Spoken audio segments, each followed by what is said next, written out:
ጤና ይስጥልን እንደምን አምሽታችኋል ተመልካቾች። ከሲዳማ ብሮድካስቲንግ ኮርፖሬሽን የሰዓቱን ዜናዎች ይዘን ቀርበናል። ዜናዎቹን ወደ እናንተ መመራው ጽዮን ዮናስ ነኝ። አብራችሁን ቆዩ። ኢትዮጵያ ከኳታር ጋር ለህዝቦች የጋራ ተጠቃሚነትና ለቀጠናዊ መረጋጋት በቁርጠኝነት መስራቷን ትቀጥላለች ሲሉ ምክትል ጠቅላይ ሚኒስትር ማዕረግ የዲሞክራሲ ስርዓት ግንባታ ማስተባበሪያ ማዕከል ኃላፊና የብልጽግና ፓርቲ ምክትል ፕሬዝዳንት አደም ፈራህ አስታወቁ። አቶ አደም በኢትዮጵያ የኳታር አምባሳደር ሰዓድ ሙባረክ አልናይም ጋር በጽህፈት ቤታቸው ተወያይተዋል። ዝርዝሩን ሙሉ ቀጠራ እንደሚከተለው ታቀርበዋለች። በውይይታቸው በሁለቱ ሀገራት መካከል ያለውን ታሪካዊና ስትራቴጂካዊ ግንኙነት ይበልጥ ማጠናከር በሚቻልባቸው የሁለትዮሽ ጉዳዮች በኢንቨስትመንት መስፋፋትና በጋራ ተጠቃሚነት ላይ ያተኮሩ የልማት ስራዎች ዙሪያ በዝርዝር መምከራቸውን ገልጸዋል። በብልጽግና ፓርቲ መሪነት በኢትዮጵያ እየተከናወኑ የሚገኙ ዘርፈ ብዙ የልማት ስራዎችንና እየተመዘገቡ ያሉ ስኬቶችን በተመለከተ ማብራራታቸውን ጠቁመዋል። በተለይም ሀገራዊ ለውጡን ተከትሎ እየተከናወኑ ያሉ እንደ የኮሪደር ልማት፣ የግብርናና ምርታማነትና የአረንጓዴ አሻራ መርሃ ግብሮች የኢትዮጵያን ብልጽግና ለማረጋገጥ ያላቸውን ሚና አንስተዋል ብለዋል። የኳታር መንግስት በተለያዩ ዘርፎች ለኢትዮጵያ እያደረገ ስላለው ድጋፍ ምስጋና ማቅረባቸውን የገለጹት አቶ አደም ኢትዮጵያ ለሰፊ ኢንቨስትመንትና ለህዝብ ግንኙነት ያላትን ቁርጠኝነት አረጋግጫለሁ ብለዋል። ሰባተኛው ጠቅላላ ምርጫ ሰላማዊ፣ ዲሞክራሲያዊና ፍትሃዊ እንዲሆን ብልጽግና ፓርቲ ትኩረት ሰጥቶ እየሰራ መሆኑን ገልጫለሁ ሲሉም ጠቁመዋል። ኢትዮጵያ ከኳታር ጋር ያላትን ወዳጅነት ይበልጥ በማሳደግ ለሁለቱ ሀገራት ህዝቦች የጋራ ተጠቃሚነትና ለቀጠናዊ መረጋገጥ በቁርጠኝነት መስራቷን ትቀጥላለች ሲሉም አስረድተዋል። አምባሳደሩን በበኩላቸው በተለያዩ የልማት ዘርፎች እየተመዘገበ ያለው ውጤት አመርቂ መሆኑን ጠቅሰው በተለይም የተሟላ የማክሮ ኢኮኖሚ ማሻሻያውን ተከትሎ በሀገሪቱ ውስጥ ተገማች፣ ግልጽና ምቹ የኢንቨስትመንት ከባቢ መፈጠሩን ምስክርነታቸውን ሰጥተዋል። በጎበኟቸው የተለያዩ የሀገሪቷ ክፍሎችም የልማት ስራዎች ማህበረሰቡን ተጠቃሚ እያደረጉ እንደሆኑ መታዘባቸውን ገልጸዋል ነው ያሉት። በተጨማሪም የኳታር ሹራ ካውንስል ከብልጽግና ፓርቲና ከፌዴሬሽን ምክር ቤት ጋር ያለውን ግንኙነት ማጠናከር በሚቻልባቸው መንገዶች ላይ መምከራቸውንም አመልክተዋል። ዘገባውም የፋና ብሮድካስቲንግ ኮርፖሬሽን ነው። ኢትዮጵያ የፊታችን ሮብና ሐሙስ የሚካሄደውን 16ኛውን የአፍሪካ አደጋ ስጋት አቅም አህጉራዊ ጉባኤ ለማስተናገድ አስፈላጊውን ዝግጅት ማጠናቀቋን የኢትዮጵያ አደጋ ስጋት ስራ አመራር ኮሚሽነር ዶክተር አምባሳደር ሽፈራው ተክለማርያም አስታወቁ። ጉባኤው አፍሪካዊ አጋርነት፣ አንድነትና አህጉራዊ ሉዓላዊነትን በጉልህ የሚያስተጋባ መድረክ መሆኑ ተገልጿል። በመድረኩም ኢትዮጵያ የምግብና የሰብአዊ ድጋፍ ሉዓላዊነትን ለማረጋገጥ እያከናወነች ያለችውን ተግባር እንዲሁም ለአየር ንብረት ለውጥ የማይበገር አረንጓዴ ኢኮኖሚ ግንባታና የአረንጓዴ አሻራ ተሞክሮቿን ለተሳታፊ ሀገራት የምታጋራበት ይሆናል። አምባሳደር ሽፈራው አክለውም ጉባኤው አፍሪካውያን በራሳቸው አቅም አደጋን የመከላከልና ዘላቂ የፋይናንስ አቅምን ለማጠናከር የሚያስችል መሆኑን አብራርተዋል። አደጋዎች የሚያሳድሩት ተጽዕኖ በየቀኑ እየጨመረ መሆኑን የጠቀሱት ኃላፊው አፍሪካውያን ሀገራት በፋይናንስ ረገድ ራሳቸውን ችለው እንዲቀጥሉ የሚረዳውን የዚህን ተቋም አቅም ማጠናከር ተገቢ መሆኑንም አስምረውበታል። በዚህ አህጉራዊ መድረክ ላይ 39 የአፍሪካ ህብረት አባል ሀገራት የሚሳተፉ ሲሆን ከውይይት ባለፈ የኮሪደርና የወንዝ ዳርቻ ልማትን ጨምሮ መሰል የልማት ስራዎች ጉብኝት እንደሚካሄድም ተጠቁሟል። ኢትዮጵያ የሰብአዊ ድጋፍ ሉዓላዊነትን በራስ አቅም ለማረጋገጥ እየሰራች ያለችው ስራ አፍሪካውያን ከተቀባይነትና ከተረጂነት የሚያወጣ መሆኑን የኢትዮጵያ የአደጋ ስጋት ስራ አመራር ኮሚሽን አስታወቀ። ማርያማዊት ብጻተ ተጨማሪውን ይዘዋለች። ኮሚሽነሩ በመግለጫቸው ጉባኤው አፍሪካውያን በራሳቸው አቅም የሰብአዊ ድጋፍ ሉዓላዊነትን ለማረጋገጥ በአንድነት እንዲቆሙ የሚያስችልና ለሚከሰቱ አደጋዎች በራስ አቅም ምላሽ ለመስጠት ልምድ የሚቀሰምበት መሆኑን ገልጸዋል። አፍሪካ ሰጪ እንጂ ተቀባይ አይደለችም ያሉት አምባሳደር ዶክተር ሽፈራው ተክለማርያም አህጉሪቱ ከተረጅነት ወጥታ ለተፈጥሮና ለሰው ሰራሽ አደጋዎች ምላሽ ለመስጠት ያላትን ሀብት በተገቢው መንገድ መጠቀም እንዳለባት አሳስበዋል። ኢትዮጵያ ባለፉት ዓመታት በአረንጓዴ አሻራ በምግብ ሉዓላዊነት፣ በአረንጓዴ ኢኮኖሚ እንዲሁም በሰብአዊ ድጋፍ ሉዓላዊነት ላይ ያከናወነቻቸው ስኬታማ ተግባራት በመሪነት እንዲታይ በማድረጋቸው ጉባኤውን እንድታስተናግድ መመረጧንም አስታውሰዋል። በዚሁ ጉባኤ ላይ ከ39 አባል ሀገራት የተወከሉ የአፍሪካ ሀገራት ሚኒስትሮች፣ ከፍተኛ የመንግስት የስራ ኃላፊዎችና የሚመለከታቸው ዓለም አቀፍ ተቋማት ተወካዮችን ጨምሮ 300 ተሳታፊዎች ይታደማሉ። በአሁኑ ወቅት በዓለም ዙሪያ አደጋዎች ቢጨምሩም ዓለም አቀፍ አጋርነትና ድጋፍ ግን እየቀነሰ መምጣቱን ኮሚሽነሩ ጠቁመዋል። አፍሪካ ለችግሮቿ የራሷን መፍትሄ ለማበጀት በራሷ የሰው ኃይል እውቀትና የሀብት አቅም የሚመራ ተቋም እንደሚያስፈልጋትም ገልጸዋል። በአፍሪካ ህብረት ጥላ ስር የሚገኘው የአፍሪካ አደጋ ስጋት አቅም ቡድን ለዚህ ተጠቃሽ ተቋም መሆኑን አብራርተዋል። በቀጣይ ቀናት የሚካሄደው አህጉራዊ ጉባኤ አፍሪካ መር የአደጋ ስጋት ምላሽ አቅምን ማጠናከር ላይ በስፋት እንደሚመክር ጠቁመዋል። የውጭ እርዳታ ጥገኝነት አስተሳሰብን መለወጥ፣ በፋይናንስ አቅም ላይ የአባል ሀገራትን መዋጮ ማሳደግ፣ ተቋማዊ ቁመናን በቴክኖሎጂና በሰው ኃይል ማጠናከር ላይ ትኩረት እንደሚያደርግ አብራርተዋል። በጉባኤው ላይ የሚሳተፉ እንግዶች በቆይታቸው በከተማዋ የተከናወኑ የኮሪደር ልማት፣ የወንዝ ዳርቻ ፕሮጀክቶች፣ ብሔራዊ ቤተ መንግስት፣ አድዋ ሙዚየምና ሌሎች ልዩ ልዩ የልማት ስራዎችንም እንደሚጎበኙ ይጠበቃል። መረጃውን ከኢትዮጵያ ዜና አገልግሎትና ጋዜጣ ፕላስ አገኘ ነው። የሲዳማ ክልል ፋይናንስ ቢሮ የፋይናንስ ስርዓቱን ዘመናዊ ለማድረግ ትኩረት ሰጥቶ እየተሰራ እንደሚገኝ አስታወቀ። ቢሮው ባለፉት 7 ወራት ያከናወናቸውን ስራዎች በመገምገም ከዞንና ከክልል የተውጣጡ ባለድርሻ አካላት በተሳተፉበት የውይይት መድረክን አካሂዷል። አባይና አክሊሉ ያዘጋጀውን ዘገባ ይፍሩ አበበ እንደሚከተለው ያቀርበዋል። በመድረኩ ላይ የተገኙት የሲዳማ ክልል ፋይናንስ ቢሮ ኃላፊ አቶ ኃይሌ ሀርሲሳ በክልሉ ያለው ሀብት ያለአግባብ እንዳይባክንና የገቢና ወጪ አስተዳደር በቅርብ ክትትል እየተከናወነ መሆኑን ገልጸዋል። አያይዘውም በተሰጠው ግብረ መልስ መሰረት በፋይናንስ ዘርፍ የሚታዩ ችግሮችን ለመቀነስ እየተሰራ መሆኑን አስታውቀዋል። ገንዘብ ቢሮ አጠቃላይ በዚህ በአመቱ ውስጥ የሰራናቸው ስራዎች ባለፈው አንድ ሳምንት በፊት በክልል ማዕከል እስከ ታች ኮሌጆችን፣ ሆስፒታሎችን ጠርተን የ7 ወር አፈጻጸም ገምግመን ግምገማችን ላይ የነበሩ ጥንካሬዎችና ድክመቶችን ለይተን ጥንካሬው ያው የኛ አጠቃላይ የራሳችን ነው። ድክመቱ ግን መሻሻል ስላለበት ድክመቱ ላይ ትኩረት አድርገን በክልል ደረጃ እስከ ታችኛው ተቋማት ድረስ ገምግመን ዳይሬክሽን አስቀምጠን ተግባብተን ነው ወጣ ነው። በዛው ልክ 4ቱም ዞን አስተዳዳሪዎችና የዞን መምሪያ የፋይናንስ መምሪያ ኃላፊዎችን እና ዳይሬክተሮችን ጠርተን የ7 ወር አፈጻጸም ግምገማ ግብረ መልስ ሰጥተናል። የገንዘብ ብክነትን ለመቀነስ ዘመናዊ ቴክኖሎጂ ለመጠቀም ዝግጅት እየተደረገ መሆኑን ገልጸው በክልሉ ውስጥ የገንዘብ ብክነትን ለመቀነስ ዘመናዊ ቴክኖሎጂ ለመጠቀም ዝግጅት እየተደረገ መሆኑን ገልጸው በክልሉ ውስጥ የገንዘብ ክፍያዎች በባንክ ዝውውር ብቻ እንዲፈጸሙ አሳስበዋል። መሻሻል አለበት ብለን የገመገምናቸው ኦዲት አሁንም ትኩረት ተሰጥቶ መሰራት አለበት። ግኝቶች ጥርግ ብሎ መግባት አለበት።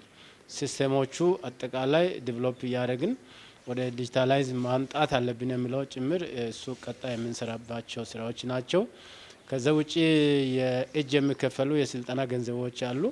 ይሄ የትኛውም ተቋም ባንክ ያለበት አካባቢ እጅ የሚከፈል ስልጠና በውስጡ ሌብነት ያለው ስለሆነ ይሄ ስልጠና ቀጣይ የትኛውም ተቋም የትኛውም ቦታ ባንክ ያለበት ከአርሶ አደር የሚጠራ ስብሰባም ይሁን በሰራተኛ የትኛውም ስልጠና በእጅ የማይከፈል መሆኑን ከዞን ጋር ተግባቦት ፈጥረናል።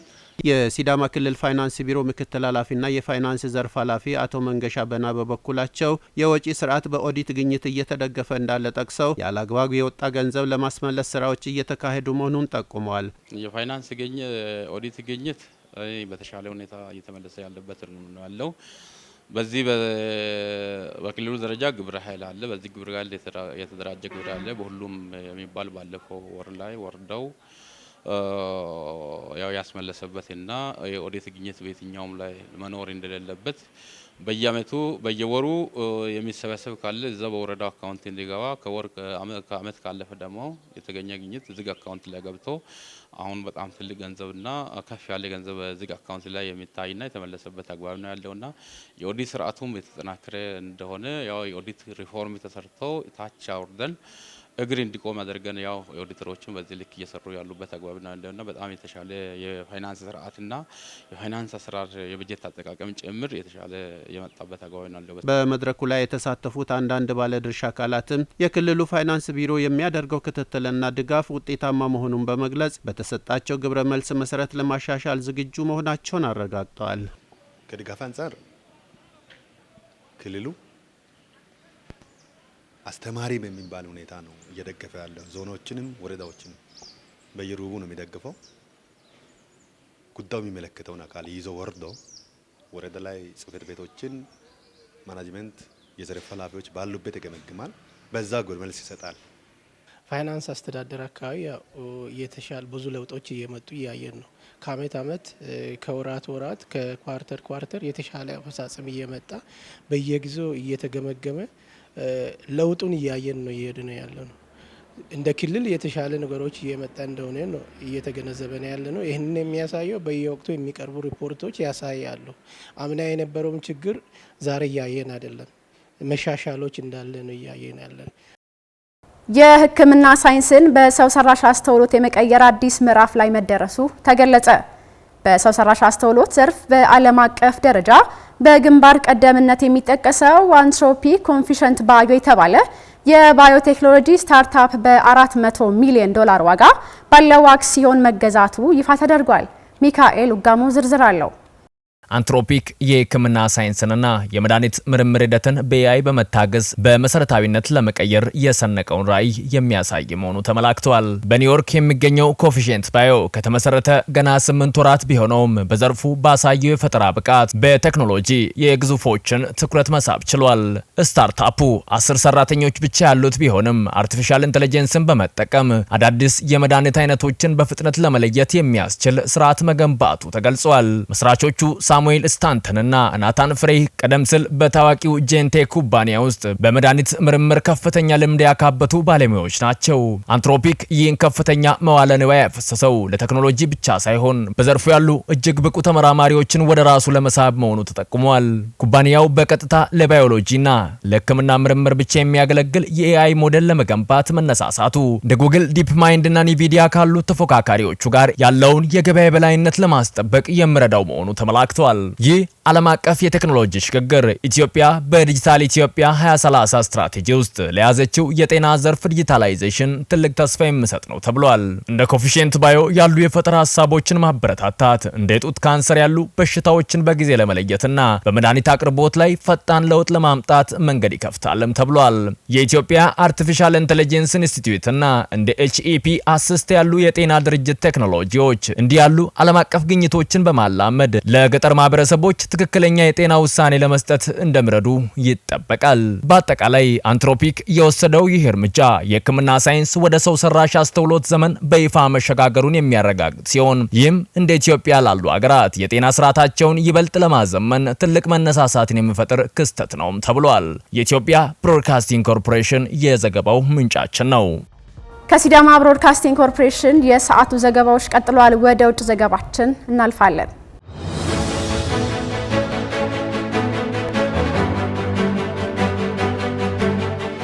በአሁኑ ወቅት በዓለም አቀፍ ደረጃ 117 ሚሊዮን ሰዎች በተለያዩ ምክንያቶች ከቤት ንብረቶቻቸው ተፈናቅለው እንዳሉ የዓለም ፍልሰተኞች ድርጅት ገለጸ።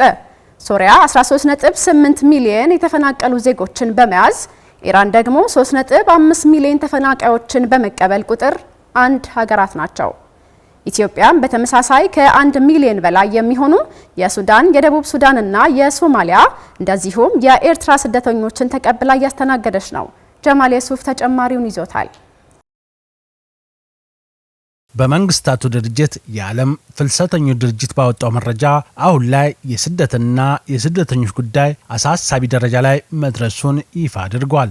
አለመረጋጋቶችና ጦርነቶች፣ የዲሞክራሲ ጦትና የተረጋጋና የረጋ ነባራዊ ሁኔታ ለመኖር ለስደተኞች ቁጥር መጨመር እንደ ምክንያት ይነሳል። አሁን ላይ በዚህ ሰዓት ብቻ 117 ሚሊዮን ሰዎች ከቤት ንብረታቸውና ከቀያቸው ሳይወዱ በግድ ተፈናቅለው በሰው ሀገር እየተንከራተቱ መሆኑን ይፋ አድርጓል። ከ117 ሚሊዮኑ 42 ሚሊዮን የሚሆኑት የሀገራቸውን ድንበር አቋርጠው ባህር ተሻግረው በጎረቤት ሀገር እየተጠለሉ ናቸው። 73 ሚሊዮኑ ደግሞ የሀገር ውስጥ ስደተኞች ናቸው። የሀገር ውስጥ ስደተኛ ማለት በተለያዩ ግፊቶች ለመፈናቀል የተገደዱ ነገር ግን ሀገራቸውን ጥለው ያልወጡ ናቸው። ዓለም አቀፉ የፍልሰተኞች ድርጅት ይፋ እንዳደረገው 8.4 ሚሊዮን ስደተኞች በተለያዩ ሀገራት የጥገኝነት ጥያቄ አቅርበው ምላሽ እየተጠባበቁ ነው። ጥገኝነት የጠየቁ ሁሉ አዎንታዊ ምላሽ አለማግኘታቸው የስደተኞችን ነባራዊ ሁኔታ አስቸጋሪ ያደርገዋል። በሚሊዮን የሚቆጠሩ ደግሞ ዜግነት አልባ ናቸው። ዜግነት አልባ ሰዎች ደግሞ በተለያዩ ምክንያቶች የዜግነት መብታቸውን ያጡ አሊያም የተነጠቁ ሰዎች ናቸው። ከ2011 ጀምሮ በሶሪያ የፈነዳው አብዮትና ያስከተለው አለመረጋጋት 13.8 ሚሊዮን ሰዎች በመላው ዓለም እንዲበተኑ ምክንያት ሆኗል። ኢትዮጵያን ጨምሮ በመላው ዓለም በሚባል ደረጃ የሶሪያ ስደተኞች መጠለያ ፈልገው ተጠልለዋል። አሁን ላይ በሶሪያ አንጻራዊ መረጋጋት የተፈጠረ በመሆኑ ዜጎቿ ወደ ሀገር ቤት እየተመለሱ ነው። ቢሆንም በስደተኞች ቁጥር ከፊት እየመራች ነው ሶሪያ። በፖለቲካ ቀውስ ውስጥ ያለችው ጎረቤት ሱዳን በተመሳሳይ 12.7 ሚሊዮን ዜጎች ለስደት ተዳርገውባታል። በሐምዳን ዳጋሎና በአልቡርሃን መካከል ያለው የስልጣን ጥማት የችግሮች ሁሉ ምንጭ መሆኑም በመነገር ላይ ይገኛል። ከሩሲያ ጋር ግጭት ውስጥ ያለችው ዩክሬን በበኩሏ በተመሳሳይ ከ10 ሚሊዮን በላይ ዜጎቿ ከቀያቸው ተፈናቅለዋል። አፍጋኒስታንና ኮንጎ በተመሳሳይ ችግር ውስጥ ያሉ ሀገራት ናቸው። ከተፈናቃዮች መካከል ግማሽ የሚሆኑት ሴቶችና ሕፃናት መሆናቸው ለጥቃት ተጋላጭ አድርጓቸዋል።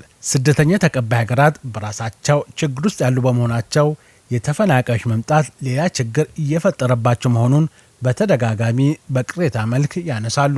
ከአሜሪካና ከእስራኤል ጋር ጦርነት ውስጥ ያለችው ኢራን በአሁኑ ወቅት ቁጥር 1 ስደተኛ ተቀባይ ሀገር ናት። 3.5 ሚሊዮን የውጭ ዜጎች በኢራን ተጠግተው ይኖራሉ።